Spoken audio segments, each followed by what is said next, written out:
Jai Radha Madhava Kunja Bihari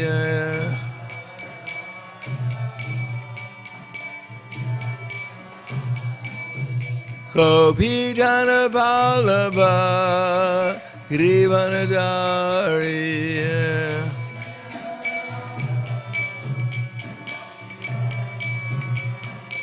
Gopi Jana Vallabha Grivanadari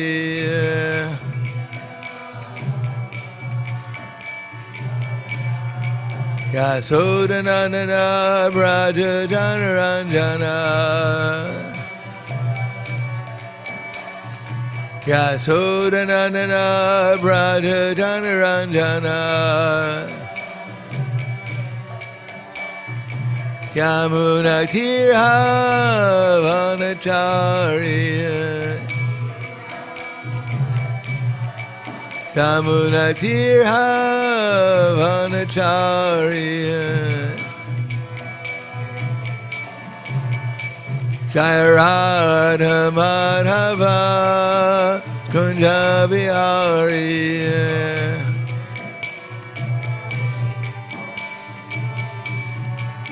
Jai Radha Madhava Kunja Bihari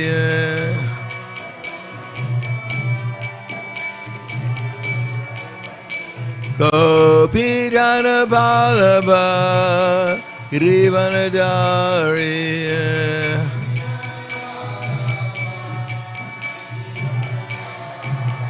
Gopi Jana Vallabha Grivanadari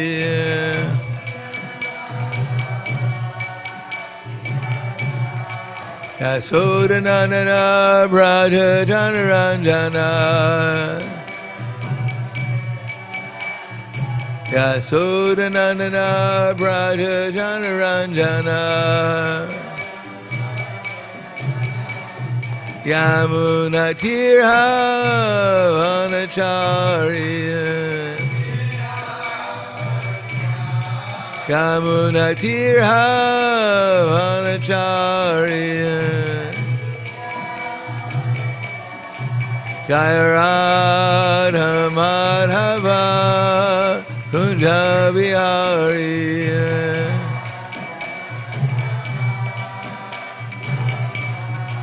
Jai Radha Madhava Kunja Bihari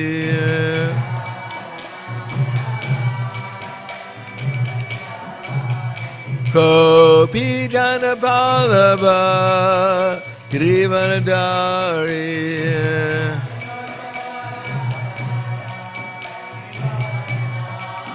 Gopi Jana Vallabha Grivanadari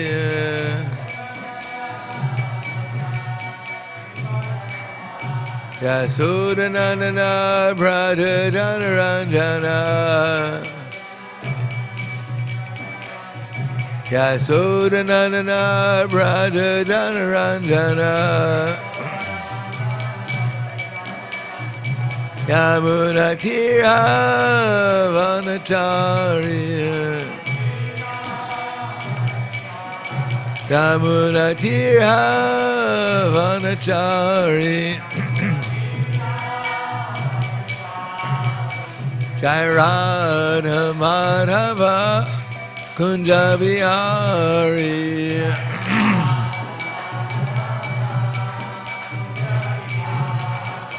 Jai Radha Madhava Kunja Bihari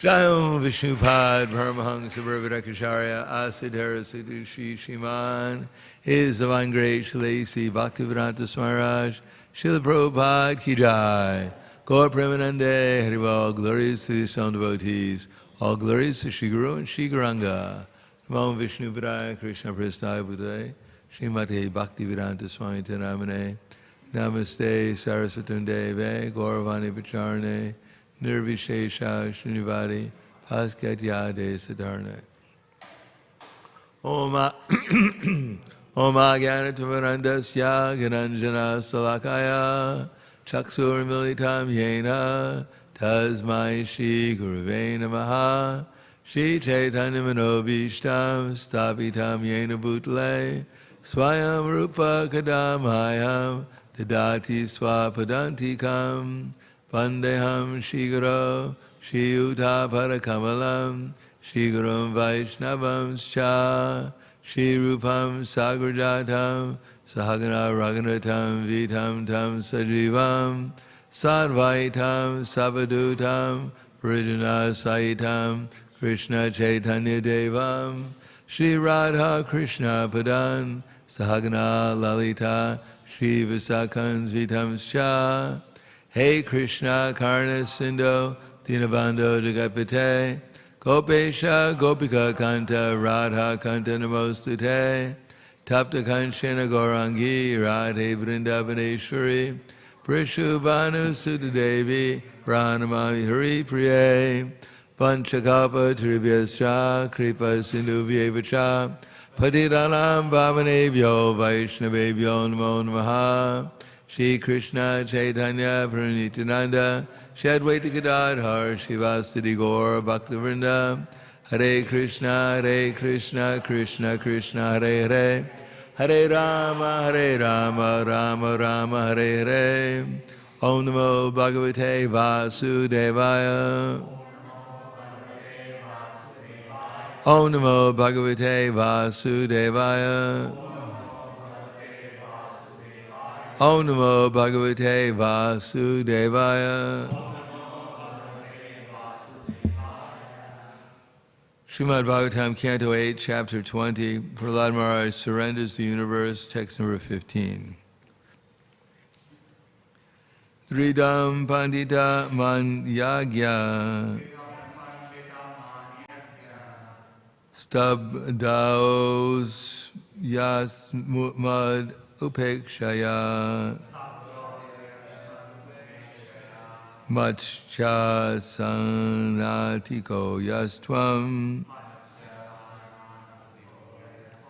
Acharad Brasyase Striyaha Tridam Pandita Manyagya Stabdos Yasmad Upekshaya Matsya Sango Yas Matsya Sanango Yastvam Acharad Brasyase Sriyaha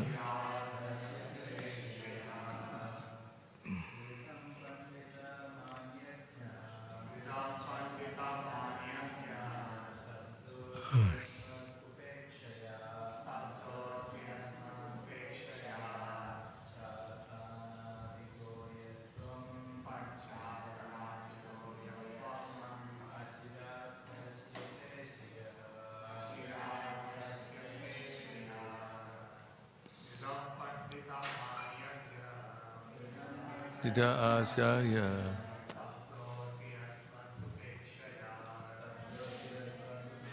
Ya Atati Yastvam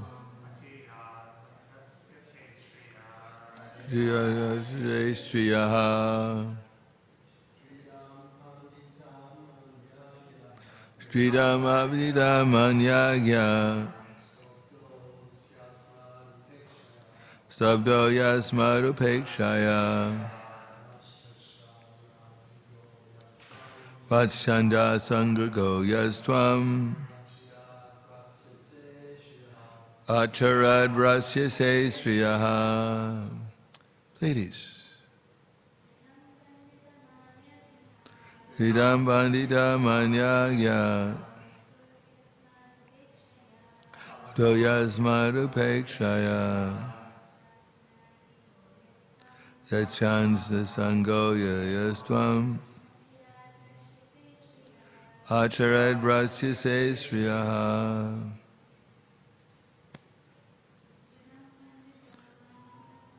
Tridam Pandita Manyagya. Stabdo Yasmad Apekshaya. Vachanjanisiko Yastvam. Acharera Prasya Sriyaha. Dridam, so firmly convinced or fixed in your decision. Pandita, Mani, considering yourself very learned. Agya, at the same time, foolish. Stabda, impudent. Asi, you have become. Asmad, of us. Upekshaya, by disregarding. Matshanas atiga, surpassing the jurisdiction of my administration. Yaha, such a person as you. Tvam, yourself. Achirat, very soon. Rasyase, will fall down. Striyaha, from all opulence. Translation and purport by His Divine Grace, A.C. Bhaktivedanta Swami Śrīmad Prabhupada. Although you have no knowledge, you have become a so-called learned person, and therefore you dare to be so impudent as to disobey my order. Because of disobeying me, you shall very soon be bereft of all your opulence. Please repeat. Although you have no knowledge, you have become a so-called learned person. And therefore you dare be so impudent as to disobey my order. Because of disobeying me, shall very soon be bereft of all your opulence. Purport. Purport. Srila Vishwanath Chakravarti Thakur says that Bali Maharaj was not Pandita Mani, or one who falsely assumes himself learned. Rather, he was Pandita Manya Gya, one who is so learned that all of the learned persons worship him. And because he was so learned, he could disobey the order of his so-called spiritual master. He had no fear of any conditions of material existence. Anyone cared for by Lord Vishnu does not need to care about anyone else. Thus Bali Maharaj could never be bereft of all opulences. The opulences offered by the Supreme Personality of Godhead are not to be compared to the opulences obtained by karma kanda. In other words, if a devotee becomes very opulent, it is to be understood that his opulence is a gift of the Supreme Personality of Godhead. Such opulence will never be vanquished, whereas the opulence achieved by one's fruitive activity may be vanquished at any moment.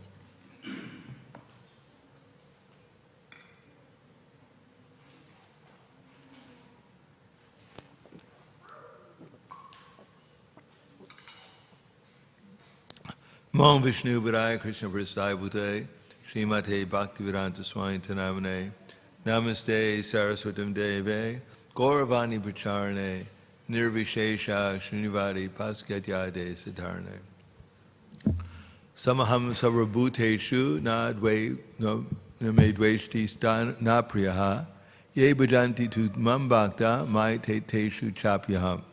Krishna says, Samaham sarvabhuteshu na dveshtosti na priyaha. That he's, Krishna, samaham, he's equal to everyone. Samaham sarvabhuteshu, we may see everyone in terms of their material modes of nature, the bodies they've acquired. But Krishna is Paramatma in the heart. He declares he sees everyone equally. Samam pashan hi sarvatra, samam pashyati ishvaram, Samam pashan hi sarvatra, samavastidham ishwaram, nihinas yatmanatmanam, tatoyati parangatim. Wrong verse, but anyway, close. Samam pashan hi sarvatra, samavastidham ishwaram. See, this is chapter 6, text number...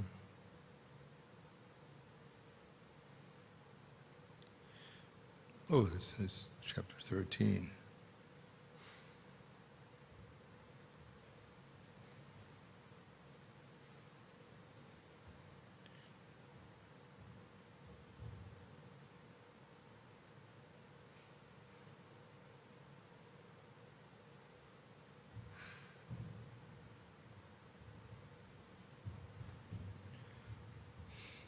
Samam sarveshu bhuteshu tishtantam parameshwaram ehinasyatmanatmanam vinashava vinashantam yakpashyati sapashyati.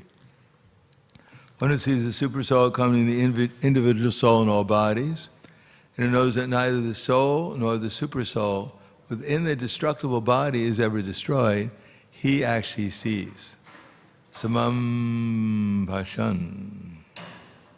Samam sarveshu bhuteshu tishtantam parameshwaram vinashava vinashantam yakpashyati sapashyati.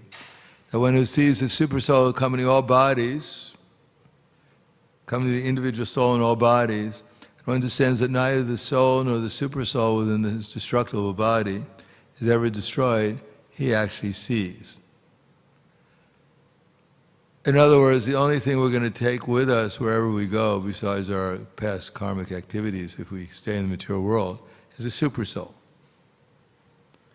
And the super soul is in everyone's heart, eternally.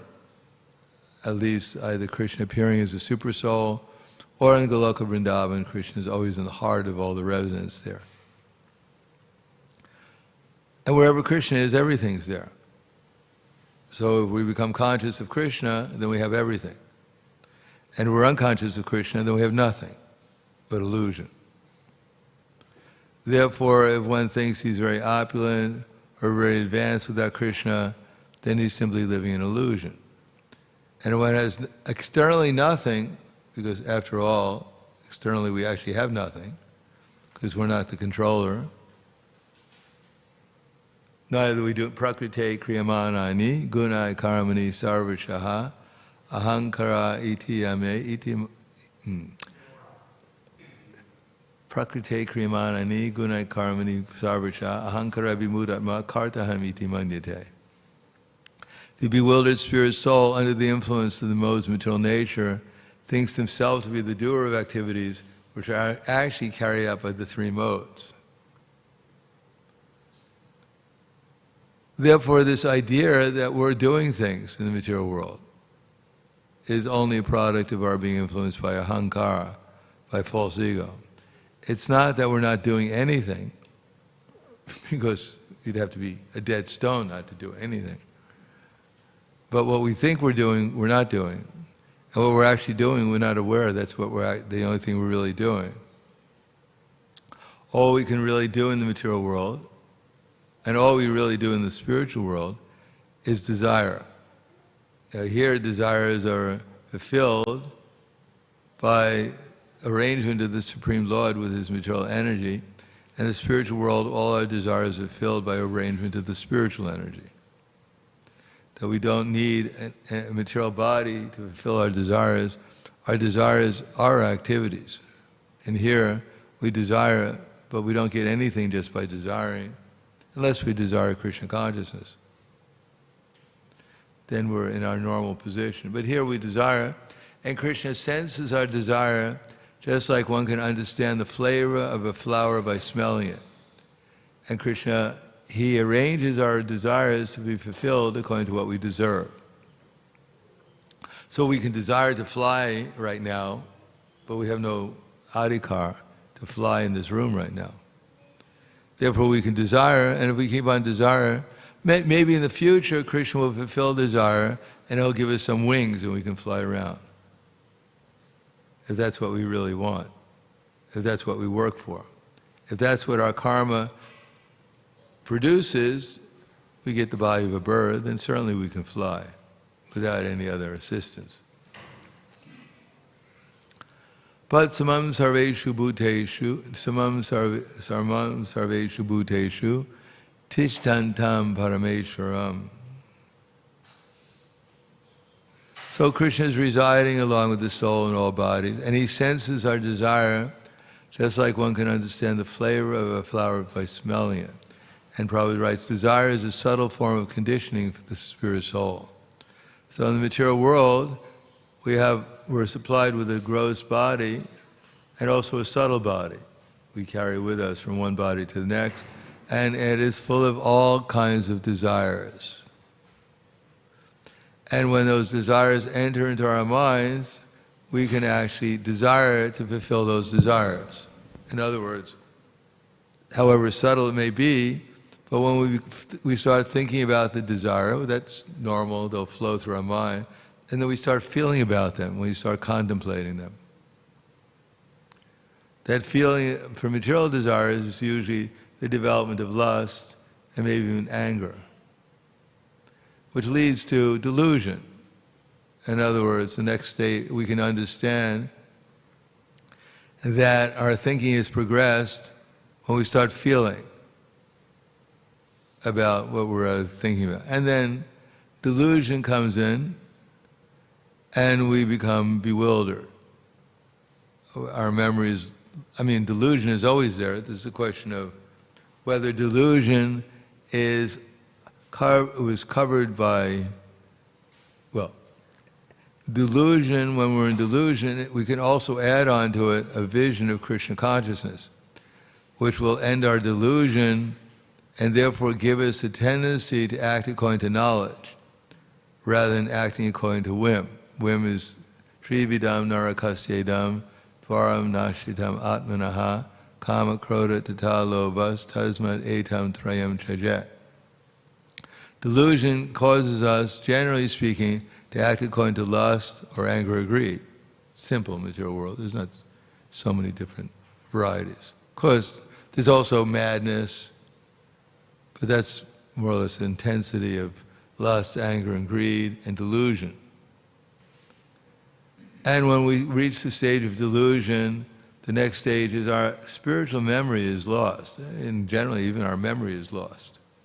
And without memory, there's no question of intelligence. For instance, if we read Bhagavad Gita, we can read it every day, all day, and if we don't remember anything, we haven't gained any intelligence by reading it. Therefore, at the end of Bhagavad Gita, Krishna says that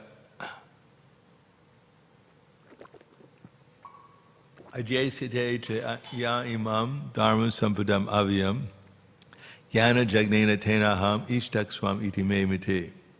That he says that one who studies his conversations worships me by his intelligence. So he doesn't say just one who reads it, one who actually studies the conversation. He actually is worshiping Krishna by his intelligence. And Shraddhavan Anusuyascha Sopi Mukta Sabhalokam Prapnivat Punya Karmanam. Shraddhavan Anusuyascha Shraddhavan Anusuyascha, one who listens without envy, Shraddhavan, with faith, and without envy, attains to the planets where the pious dwell. In other words, intelligence is there to give us direction. And when we form the direction, then we become acting above lust, anger, and greed, and we become at least pious. Until nature will simply direct us towards lust, anger, and greed, which will produce sinful activity, specifically or mainly illicit sex, gambling, meat eating, and intoxication. But when we follow the Vedic instructions, then the result is we become pious. We act according to, beginning with protecting cows, protecting women, protecting old people, protecting the people who are diseased, protecting children. This is like the basis of pious activity. If we don't do those things, then we're acting according to whim, lust, anger, and greed. So generally speaking, that's the beginning of piety. There's the highest piety, of course, is devotional service, pure devotional service. But one cannot engage in pure devotional service if one is materially sinful, because one is directed by lust, anger, and greed, which is the opposite of being which is the opposite of prema, or love for Krishna. Therefore, Krishna says, "Aitera vimukta kontiya tamo dvaras tribirnara acharat yatmana shrayasato yati param gatim." That a person who gives up these 3 gates to hell, he performs activities which are conducive to self-realization, and thus he attains to the transcendental position. In other words, even if someone is acting as protecting cows, protecting old people, at least one is not acting whimsically according to lust, anger, and greed. One may not become a pure devotee by doing such things, but at least it will direct one towards the path of self-realization. At least one is following Scripture.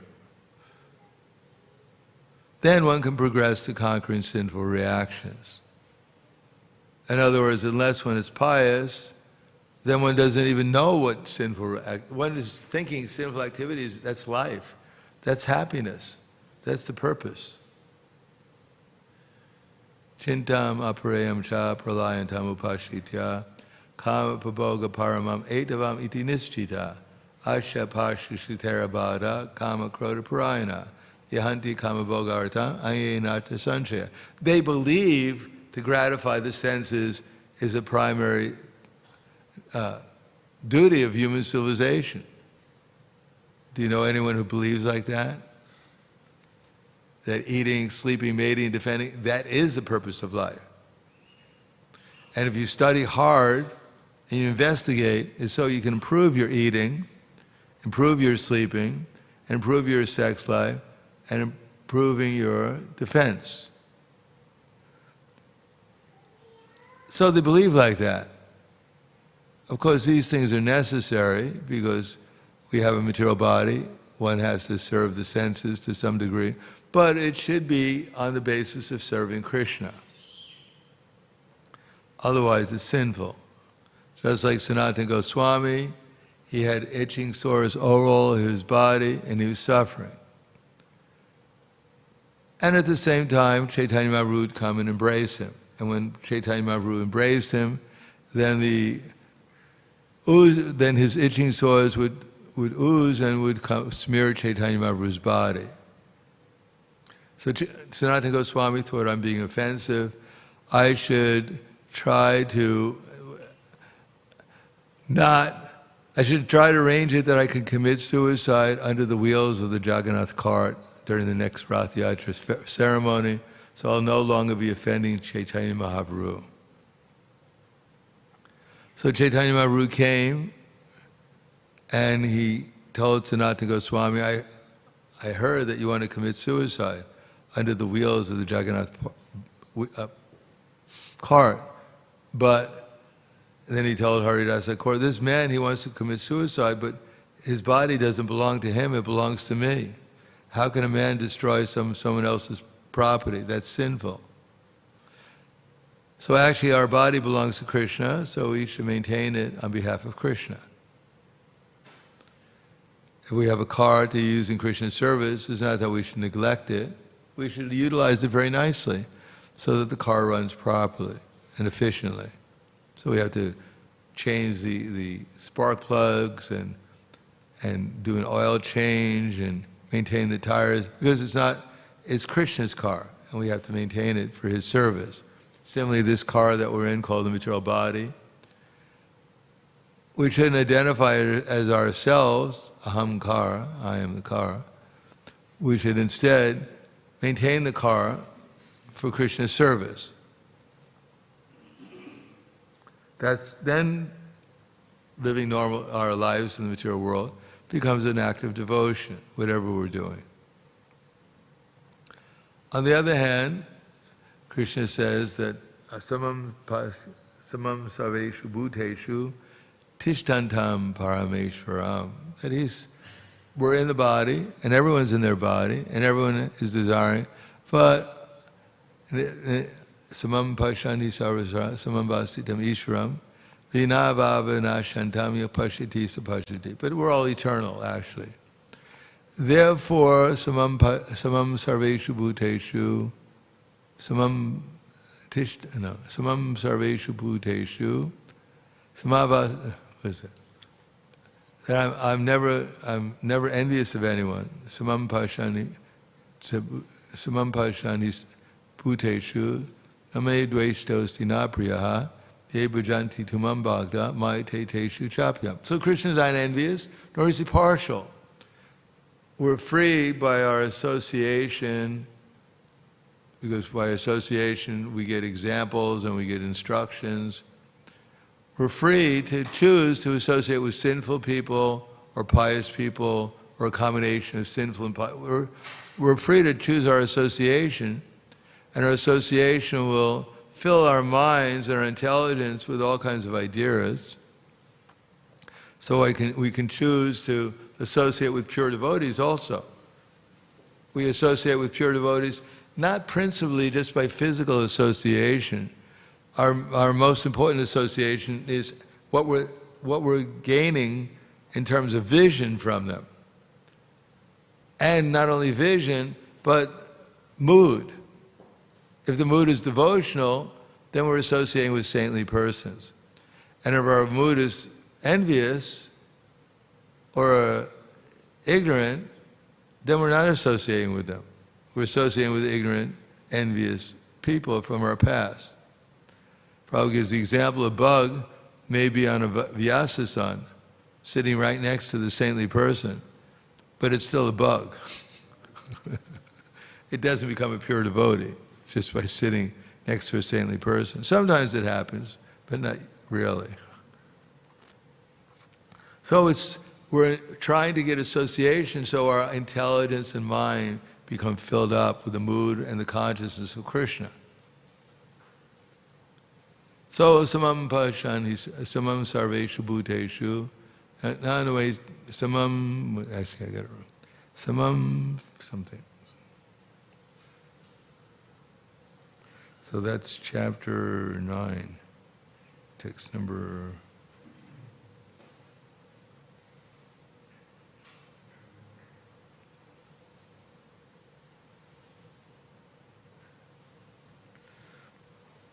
Samaham sarvabhuteshu na me dveshtosti na priyaha. So Krishna will allow it. We came to the material world to forget him, and Krishna will allow us anything we want. Dveshti, or do we want to become envious of Krishna? Do we want to become favorable towards Krishna? He'll allow us whatever we want. And Krishna is not envious, nor is he partial. He's sitting as if neutral. Whatever we want, he'll supply in the material world.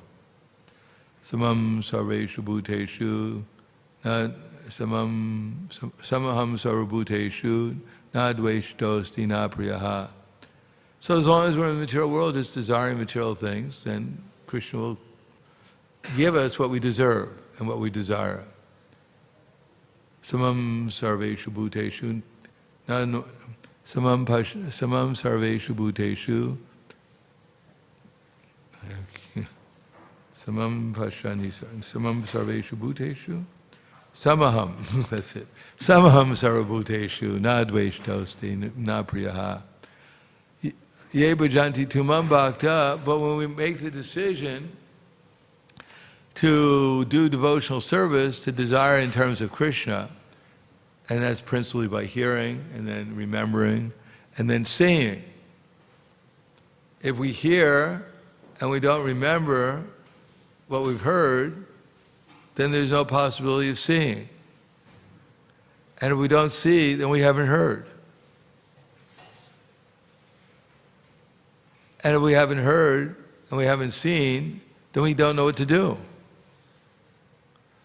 If you're in a dark room and someone's saying, go to the door, you won't be able to see what the door is, so you won't be able to do it. You may bang your head against the walls for a while if you actually take the endeavor to do that. But Samaham sarvabhuteshu nadveshtosti napriya ye bhajanti tumam bhakta. But if we perform devotional service to Krishna, if we get that intelligence, that the only way we can know what to do is we have to remember what we were told to do. We have to remember what the vision is that we're trying to be given. Just like in this verse, Samaham sarvabhuteshu na samam pashanhi sarvatra samam sarveshu bhuteshu tishtantam parameshwaram vinasha vinashantam yak pashyati sapashyati. So it's a simple verse. The philosophy is actually quite simple, that we have to keep on putting into our intelligence that everyone is a spiritual soul, just like I'm a spiritual soul. If I think I'm a spiritual soul, but everyone else is a body, it won't work very well. And I think we're all spiritual souls, but there's no supreme soul. It's not going to work either. That everyone's a spirit soul, and all these crazy spirit souls are doing whatever they want, independently. Then we're going to be, as we are now, there won't be much change in our relationship with everyone. Instead of fighting with the bodies, we'll be fighting with the souls. But the souls aren't supposed to fight with each other. There's different activities for the souls. The bodies will fight because they're directed by lust, anger, and greed. And sometimes the souls will fight if Krishna wants to fight with them, like the cowherd boys. But there's no enmity there. There's no enmity or enviousness. There's no ignorance. It's blissful. Therefore, to get the simple vision, this we have to hear it, and then we have to remember it. And then when we deal with others, we have to apply it. Not that in the temple room when we're hearing philosophy, we're all angels, and a little halo appears above our heads, and during kirtan we're kind of floating in the air. And then as soon as we walk out of the temple room, two little horns come up. And we got to hide our tail. And then we're back to normal life, like everyone else. No, this we have to carry outside, even the temple room. The temple room is not the place where we're angels and we're something else outside. And the only way to carry that is that we have to exist in Krishna consciousness, in Krishna conscious intelligence, in Krishna consciousness mood, in Krishna consciousness vision. That we have to carry outside. And then we'll be living with Krishna everywhere we go, being directed by Krishna, rather than being directed by our material intelligence, false ego, and feelings. Therefore, here, Bali Maharaj has reached the platform where he's not influenced by the illusory instructions coming from his so-called spiritual master, because he's enlightened. He's not thinking that during a ritual, we pray to Krishna as if you own everything. And in practicality, we work as if we own everything. We give Krishna some lip service, oh, you're the Lord of the universe. Then everything, everything applies, everything belongs to you. You're supposed to direct everyone. You're the friend of everyone. But in reality, we act differently. We forget that in our everyday activities. And for my children, I'm the master. For my wife, I try to be the master. And my wife and children, etc. We just have a whole different vision when we're dealing with so-called normal life, because it's allowed in certain areas. And we act differently when we're in the temple or we're reading the books. We say, oh yeah, that's right. It's right for the moment, but it's not right in the real world. It's just impractical. It's too simple. And it interferes with all my plans, which I have to fulfill just to meet my obligations, all my worldly obligations. I can't think too spiritually, because otherwise the result is that I'll become poverty-stricken and Krishna will take everything away from me. So I have to make sure that I follow the advice of ISKCON Acharya and make sure this Krishna doesn't take everything away and leave me out in the street, as he did with Bali Maharaj.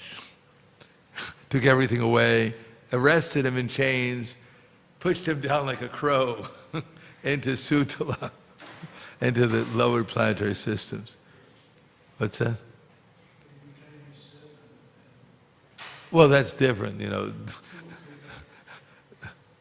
Yeah, but what do we need a door? So we got a free doorkeeper, big deal. We're in hell, but our doorkeeper is free.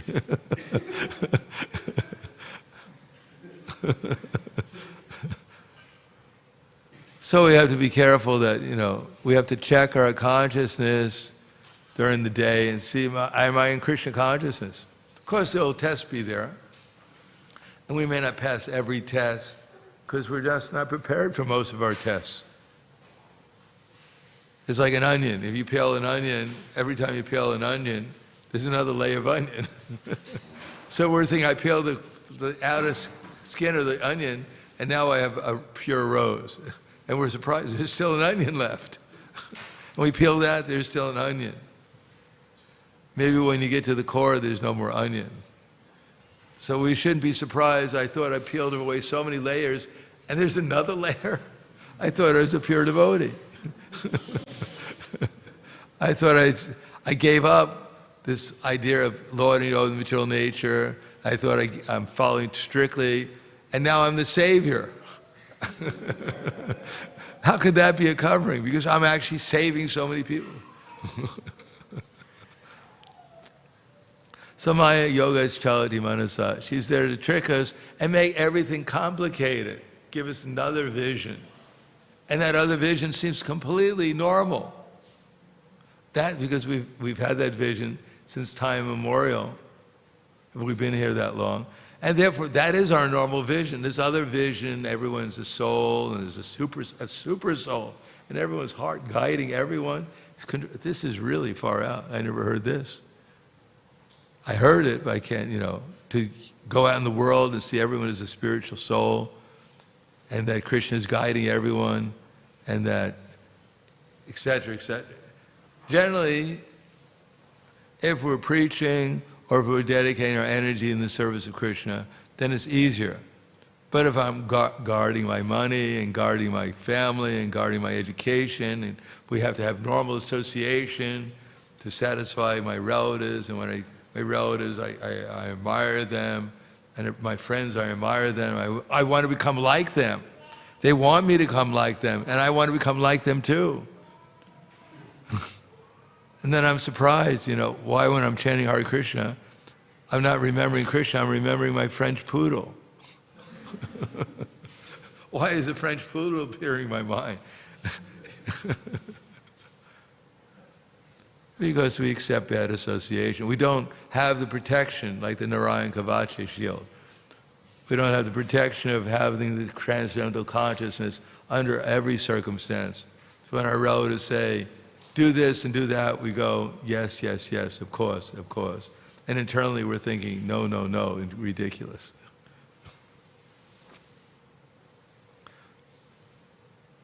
Like Prabhupada Maharaj. He wanted to renounce the whole universe. But Swayambhuva Manu, his father, had a different idea. His father wanted him to take over the whole universe. And for that, he had to get married to perform the rituals and the ceremonies. So he got married.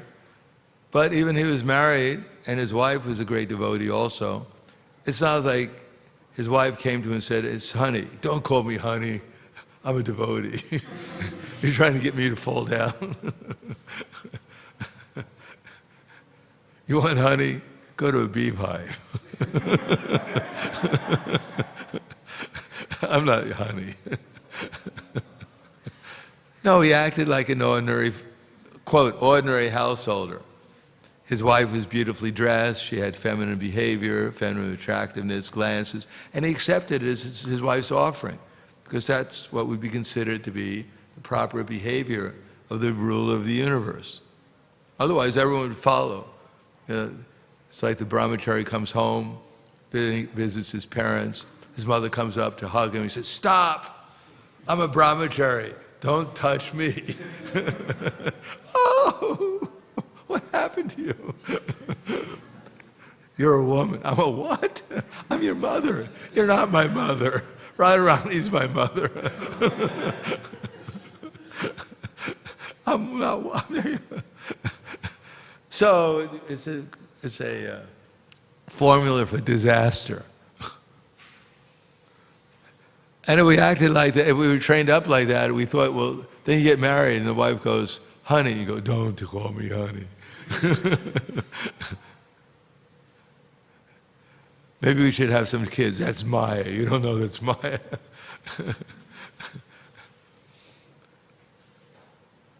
Then, then we're in a dysfunctional community, dysfunctional society, where people don't really understand how to act spiritually, even though one may seemingly be engaged in what people think is material activities.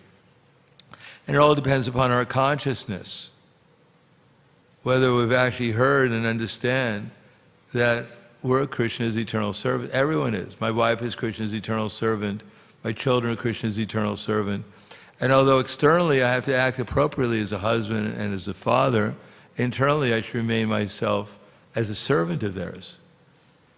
Not as their enjoyer or as their master, but as their servant to help them develop Krishna consciousness. So I have to act normally externally so they can learn how to live in the material world. And internally, I have to I have to be Krishna conscious so that my external activities are also appropriate for spiritual advancement. Which means that Priyavrata, he acted as a husband, a normal husband. The wife acted as a normal wife. But internally, both of them were absorbed in Krishna consciousness. So they didn't overstep the boundaries of normal behavior.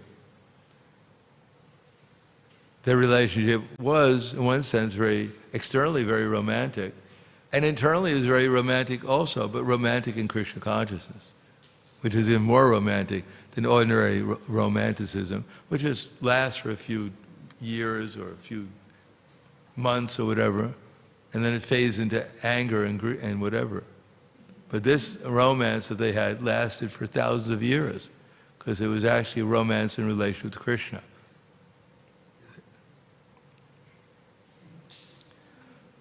So Bali Maharaj, he had Prahlad Maharaj in his heart, he has his instructions, and therefore when he heard illusory instructions from his so-called spiritual master, he said, he's not my spiritual master. He's not bringing me to Krishna. So he's not my spiritual master anymore. He kept on telling me worship Vishnu, sacrifice for Vishnu, and now his real mentality is coming out. Now he's telling me, give up Vishnu. It was just a ploy to get something from Vishnu. Give him up. Otherwise we'll lose our profit we got from him. He'll take it all away. But Bali Maharaj understood now he's a hypocrite. He was telling me all along to worship Vishnu, serve Vishnu, sacrifice for Vishnu. Now he's telling me not to serve Vishnu and sacrifice for him and serve him. So but Prahlad Maharaj told me to do it. And Prahlad Maharaj is a pure devotee, a blissful devotee, the most blissful devotee. So why should I serve this personality, a non-devotee? What am I going to get from it? Temporary kingdom full of, illusion? Or am I going to serve Prahlad Maharaj's instructions and get Vishnu, which Śrīmad Bhāgavatam kept on telling me to get Vishnu, become Krishna conscious. Now he's telling me if there's a choice between material consciousness, material acquisition, I should give up Vishnu, but I'm not going to do it. Because I know the aim of life is to serve Krishna, to go back to the spiritual world. And all this temporary acquisitions I have is going to be taken away anyhow. So why not give it to this Brahmin boy before it's taken away so I get eternal benefit? And not only that, but then one gets Vishnu. One gets Krishna. And Krishna, he's the source of everything. And if we surrender to Krishna and Krishna surrenders to us, ye bhajanti tu mam bhakta mai te teshu chapyaham. That anyone who worships me, I become his friend, I'm in him and he's a friend to me, and he's in me. So then he gets everything. Sharastis, Samista, a Salokya. He gets everything. He gets unlimited opulence. Unlimited. He becomes equally in opulence to Krishna. Just like Dhruva Maharaj. He was trying to get the kingdom of his great-grandfather. His father was Uttanapāda, his grandfather was Lord Brahma, and his great-grandfather, greater than his grandfather. Let's see, Uttanapāda, then Swayambhuva Manu, then Brahma. Great kingdom greater than Brahma, his great-grandfather. So he meditated on Vishnu, and when he was meditating on Vishnu, when he performed his austerity of giving up, eating kapita fruit, eating the dry leaves that fell from the trees, drinking water, breathing air, standing on one foot and not breathing air, then Vishnu was in his heart concentrating, and he became equal to Vishnu. When he put his foot down, the earth collapsed. When he stopped breathing, the whole universe started to suffocate. He became one with Vishnu. Just like if you're riding a bicycle, you can only go so fast. But if you grab hold of a train, did you ever do that? Grab hold of it? No, probably not. You grab hold of a train, sometimes people do that. And then you go as fast as the train. Probably I wouldn't try it. Trains go pretty fast nowadays. Probably before they went to chug along. Went a little faster, but now you go too fast. But when you identify when you're in an airplane, you can only run so fast. But when you're in an airplane, you can go thousands of miles, kilometers an hour, because you're identifying with the airplane. You're one with the airplane. So similarly, when one becomes one with Krishna, one gets all of Krishna's opulences. Krishna shares his opulences with his devotees. And just by desiring, the Krishna will manifest whatever his devotee wants. Of course, the devotees generally only want Krishna, but if one has some other desire, Krishna will manifest it. So, getting the universe, one has to work so hard for it. And then it's taken away anyhow at the time of death. It's only temporary. Brahma gets the whole universe, and then he dies, and if he's not a pure devotee, he goes up to Garbhodakshai Vishnu for a little while, then he has to fall down again to the earth planet, to somewhere. It says we were all Brahmas at one time, or highly placed demigods. And where are we now? We're not on Brahmaloka, if you have noticed. And so many living entities, those who are cats or dogs or mice or insects, they were also once highly placed demigods, or Lord Brahma, according to Chaitanya Charitamrita. And now they're in such a degraded situation. So they had the whole universe, and now they're a dog. Like Indra was cursed to become a pig on this planet. So he left, he had it coming, he had his pigsty, he had his family, little piglets, he had his beautiful pig wife, and he was enjoying. He was living in stool, but there was plenty of it. It was always fresh and being supplied. His wife had a beautiful tail. His children had a good appetite. Didn't have to pay for their schooling. And everything was free. Unlimited food. You could sleep anytime you wanted. Sex life was abundant. And you learn your little karate moves as a pig, and you don't need anything else. Besides that, most of the animals don't want to get near the pig, so you're pretty safe.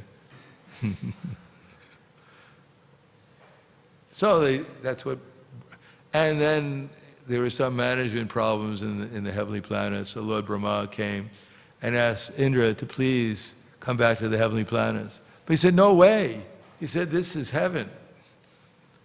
My wife is beautiful, look at her tail. The food is free, I can sleep whenever I want it. There's no big management headaches. Everything's wonderful. So I'm not going. So Brahma said, well, all right. So he cut off the head of the piglets. He cut off the head of the wife and said, you're next. He said, oh, I changed my mind. I think I'll go back to the heavenly planets. You've convinced me. So we're thinking we're living in heaven. Every living entity is thinking they're in heaven. And therefore, they think, let me just get bigger heaven, the whole kingdom. But it's all taken away. And when they wind up in it, who wants to become a worm and stool nowadays? If at the end of your education you found out you get a chance to become a worm and stool for some millions of years, would you take the education? Would you take the association?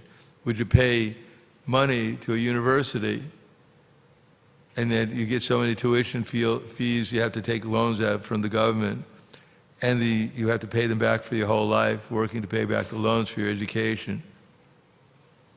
And at the end of life, the ultimate reward for all this education, all these loans you paid back, you become a worm somewhere.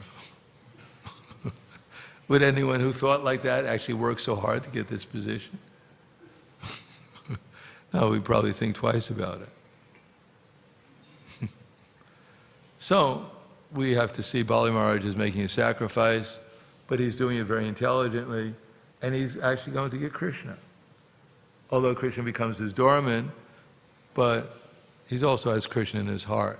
He's not only the doorman, but Bali Maharaj becomes a pure devotee because he passes the test. He gives everything to Vishnu, and therefore Vishnu surrenders to him also in reciprocation. So I'll stop there. Thank you. Any comments? Yes.